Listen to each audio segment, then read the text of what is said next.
Topic 3.5 talks about sinusoidal functions. That word is fun to say. It looks like a dinosaur name, but it's called sinusoidal. Say that?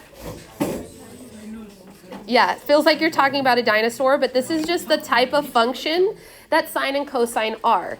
Any variation, additive or multiplicative transformations of sine and eventually cosine, which we'll talk about why, is called the sinusoidal function. They are periodic phenomenon. They are going to go back and forth. They're going to oscillate between two different values. For sine and cosine, it's -1 and 1. Sine and cosine functions, since they're both sinusoidal functions with cosine being equal to sine if we shift it by pi over 2 radians to the left or to the right. This means that the sine and cosine function are horizontal transformations of each other, translations of each other by simply pi over 2 radians, which if you're thinking in degrees still, that's 90 degrees. Now the images I've given you here look the same. Yes, they look like the same wave. Obviously mine are in color, yours are in black and white. But if I were to just show you these, you'd be like, this is the same curve, correct? They look the same. The difference is, and I want you to highlight this just with a pencil, not with an actual highlighter. I want you to find the y-axis and put a bar along the y-axis because I want you to see what's happening here. Yes, those curves look the same, but they don't start at the same place. I cropped them to make them look like they start in the same place, but they do not. This is sine. The red function here is sine, so we're going to go ahead and label that. This is sine of theta. Sine of theta starts at the origin, 0, 0, because the sine of 0 is 0. We go up, we go down, we go back up again to finish 2 pi. Cosine does the same thing, but in a different set of domains. When it's equal to 0, it's equal to 0 here at -pi over 2. Then it goes up, then it goes down, then it goes down, then it goes back up. That still takes 2 pi, it's just shifted. By how much has it been shifted? What is this distance right here? It's a distance of pi over 2, it just goes to the left. That's why we added pi over 2 in that formula that I put a little cloud around, because that is if you remember your transformations, that is a horizontal translation to the left. So we have shifted the graph to the left, which means all of the properties of sine are going to be properties of cosine, just shifted over a little bit. Okay, they are not the same.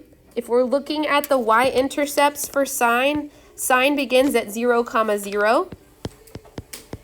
If we're looking at the y-intercept for where it begins, cosine starts at 0, 1. So they don't start at the same place, which is how we can tell the difference between sine and cosine. Look for your y-intercept. If it starts at 0, it is sine. If it starts at a maximum or a minimum, it is cosine. So as these input values increase, I keep using this word. This word is oscillate. Have y'all ever heard that word before? Probably has to do with a fan. Have y'all ever heard of an oscillating fan? Yeah, we live in Texas. We know about oscillating fans. What do oscillating fans do for us? Yeah, they're the fans that while they're going, they do this. They move from side to side. There's a boundary with which they have to turn, yeah? So the fan's going to go as far as it can this way, and then it's going to turn back this way. And then it's going to turn back this way. It's oscillating back and forth to give air to the whole room. Thank you, oscillating fans. That is what sine and cosines do. They bounce back and forth between two values. They also bounce back and forth between being concave down and concave up. I spoke about this in the last video, but let's go ahead and actually color this in here. For sine, let's highlight where it's concave down and highlight where it's concave up. I'm going to use purple for concave down and green for concave up if you want to follow my color scheme. Starting at 0, 0 and ending at 2 pi, so just one period of it, let's talk about where it's concave up and concave down. This first section right here, from 0 to pi over 2, is concave down. It's concave down and increasing. Then I stay concave down, but I start decreasing. So the whole first section from 0 to pi for sine is concave down. The bowl is facing down. Once we hit the next 0, we switch to be concave up. So on the domain from pi to 2 pi, sine is concave up. So we have concave down section, we have concave up. If I were to have let this keep going and not cropped this image, do you see that the graph would have immediately started being concave down again over here? So we're oscillating back and forth. Again, we have a concave down section, concave up, concave down, concave up, concave down, concave up. Yes? Let's color the same thing for cosine. So cosine is this guy. For me, he's in blue. If I start at just 0, which would be from here, let me draw that here, from 0 to 2 pi, I'm only looking at one period. Do I start my cosine graph concave up or concave down? Concave down. From 0 to pi over 2, we are concave down. But then I have to stop because the next section immediately turns to concave up. From pi over 2 to 3 pi over 2, we are concave up. At the next 0, where we cross the x-axis, we switch again to be concave down until we reach 2 pi. But again, if I didn't crop this image and we kept going, you could see immediately that this remains concave down because we're just repeating this section of the graph. Back and forth and back and forth and back and forth. Oscillating not only between your maxes and mins and your different values, you're oscillating back and forth between being concave down, concave up, concave down, concave up.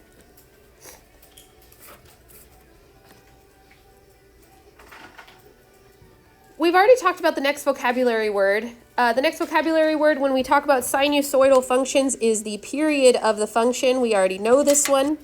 The period of a sinusoidal function is the width of the function patterns before the outputs start to repeat. So when the shape repeats, that's the end of one period. It could be really long. It could be really short. Those of you who take physics, you know that there is a, oh my gosh, what's the word I'm thinking of? Letter. Wow, I forgot the word letter. There's a letter that represents period in physics. We are not going to use the capital T in this class, but if you know it, yes, it's the same period for pendulums and oscillating motions. The frequency is the next new vocabulary word. We've used the word frequency in our daily life when we talk about like sound. Ooh, sound waves. Look at these waves. Frequency has to do with this sort of thing. The frequency of a sinusoidal function represents the number of waves that occur within a typical period for us on our parent functions of 2 pi. This is not always going to be 2 pi, but you will have what's considered a typical period for each graph you're looking at. So it could be some other unit of measure. I personally like to think about it in terms of 2 pi, so when we're doing these problems, I'm going to have you answer in simplified form and in regards to 2 pi, because I think that it's helpful to understand what frequency is. The nice thing, frequency, for my physics friends, there are 2 letters that represent frequency if you've ever used them. They're both Greek letters. The Greek letter nu, N-U, but it is a V, kind of looks like that. That is the Greek letter nu. Yes, it looks like a V, but it's an N. The capital version of this letter looks like an N, but the lowercase looks like a V. That is frequency. If you ever read a textbook and you see that letter, we're talking about frequency. The other way we can talk about frequency in regards to Greek letters is the lowercase omega. It looks like a W, but it is not W, it is omega. Omega represents angular frequency. So when we're spinning in a circle, which we will also do, you'll see those 2 things if you Google stuff online about period and frequency. So yes, you're looking at the same things if you see a nu or an omega talking about frequency. We're going to write out the word frequency though, because we are not in physics. We're not going to use the Greek letters to represent this. We're going to write out the word frequency. Check. The reason period and frequency are in the same little section here is period and frequency for sinusoidal functions are simply reciprocals of each other. I always spell that word wrong. They are reciprocals of each other, which means if you find one, all you have to do is flip it over and you've got the other. So whatever is easier for you to find, probably the period of the function, it's very easy to find the frequency if you just flip it over. So let's look at these sine and cosine graphs and make sure we understand what the period and frequency is. So I've given you a long time to look at these functions. You should already know this because it's a fun fact. But how long does it take for sine, which is this guy, to repeat its pattern? If I start looking here, just because that's an easy place to start, when's the next time that the function repeats itself? 2 pi. So the period for sine is all of this. All of this width from 0 to 2 pi is 1 period of the function. If we look at just another section of the graph, maybe from negative 2 pi to 0, does that also, because the same distance, show me the entire curve? Yes, it should be the same across the entire number line from negative infinity to infinity. Every time you go a distance of 2 pi, you should repeat your pattern. Now what about cosine? If we start looking at 0, it's up at 1. When's the next time it is up at 1? It has the same period, which is great. Again, this is like a duh because of the whole unit circle situation. This won't always be the case because we're going to start transforming these graphs, but the parent function for these, for sine and cosine, the period is 2 pi. That's how long it takes to finish the entire curve. If the period is 2 pi, the frequency is the reciprocal, we would say that the frequency of sine and cosine is 1 over 2 pi. Which in my mind, the reason frequency is important is it's telling me I get 1 full curve every 2 pi. 1 full curve every 2 pi. 1 per 2 pi. You might have 2 or 3 per 2 pi. You might have half of 1 per 2 pi. I'm going to have you write your frequency in 2 ways on your homework. You're going to write it in reduced form and in regards to 2 pi because I think it's helpful to see so you can compare functions together. I'll show you an example on your homework before we really go. On to the back we go. We've got period, we've got frequency. Our next vocabulary word for today that's new for sinusoidal functions is amplitude. The amplitude of a sinusoidal function is half the difference between its maximum and minimum values. So if I was writing a formula for this, we would do amplitude is equal to half of the difference between the max and the min. If you are given a graph, it's very easy to find amplitude because you can also think of this as the distance between the midline and the maximum minimum value of the function, which we'll define midline in a second. So we'll find amplitude for these graphs in 2 ways. We'll do it with the formula so you understand how that works for problems that aren't giving you a graph, but it is also really easy to just look at a graph. If I was looking at the amplitude for sine, what is the maximum value of sine?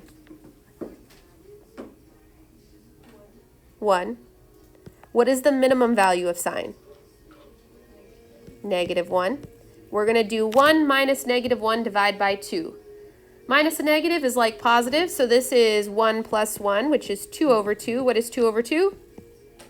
1. So the amplitude for sine, the parent function, is 1. This makes sense because if you're looking at the midline, the middle, which is here, how many steps does it take to get to the maximum? 1 step. There is 1 unit between the midline and the maximum. There is 1 unit between the midline and the minimum. We also found that using the formula for amplitude. If we do the same thing for cosine, it's going to look similar because, again, these functions are similar. The maximum for cosine is 1. The minimum is -1.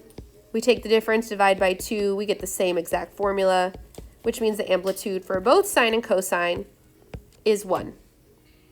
Again, this makes sense because if you look at the distance from the midline to the maximum, that is 1 unit. I find it easier on a graph to just look at the midline and the max and the min. But if you're not given a graph, you're given a word problem maybe, you will have to use the formula. So it's the difference between the max and the min. Speaking of midline, since I haven't actually defined that yet, the midline of a graph for a sinusoidal function is determined by the average or arithmetic mean of the maximum and minimum values for the functions. Some textbooks, including me, because this is how I grew up calling it, will accidentally call it the displacement of the wave. So if you hear me say displacement, I mean midline. The CED for this class has called it midline, which is the same thing as the displacement. I will probably accidentally say displacement because that's just my habit. So if I'm finding the midline, it is an equation that we're going to find by taking the average, thank you, of the maximum and the minimum, which means this time we're not subtracting the max and the min, we're going to add them and divide by 2. Now midline is an equation, so we want to make sure we put y equals some number to answer this question. Again, graphically it's really easy to see, but if we were to do this with the formula, the midline is going to be equal to the maximum 1 plus 1 divided by 2. Oh, sorry, plus negative 1. Let me try that again so my handwriting looks nice. 1 plus negative 1 divided by 2. 1 plus negative 1 is 0. 0 divided by 2 is 0. So we are saying that there is a midline or a center of this graph here. Do you see how this dashed line I've drawn in has cut the sine graph essentially in half? If I do the same thing for cosine, the maximum is 1, the minimum is negative 1. We take the average, which means add them up, divide by 2. We still get 0. So even for cosine, my midline for the parent function, or my displacement, is 0. So the equation of the midline, y equal to 0. Now that doesn't mean it's always these things. These are for the parent functions. I can stretch, I can move, I can shift these graphs in different ways to have different answers for each of these vocabulary words. But the parent functions, this is the information.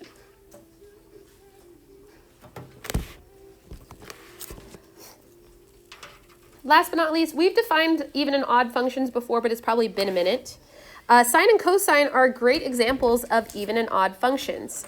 Since the graph of sine of 0 typically starts at 0, 0, the origin, and has rotational symmetry, which means I can put a pin in the origin and rotate it around itself, has rotation. Whoa, I just said the answer. This is the origin.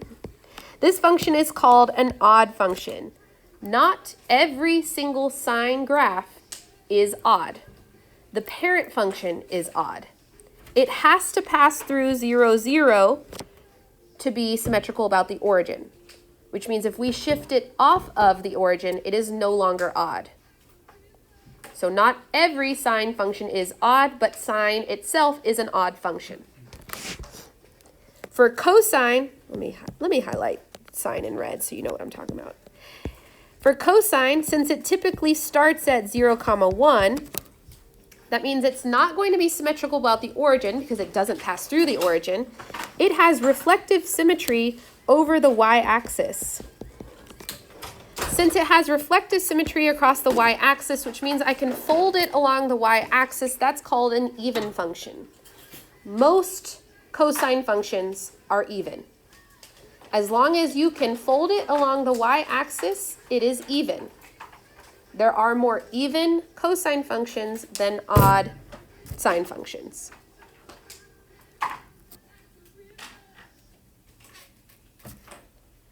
Okay, we've had no example problems on these notes. This is just information for you to have. So your example problems are going to come in your groups. So if you're looking at the worksheet for number 1, we'll do this together. Here's how you answer these questions. The first thing is to determine if it's sine or cosine.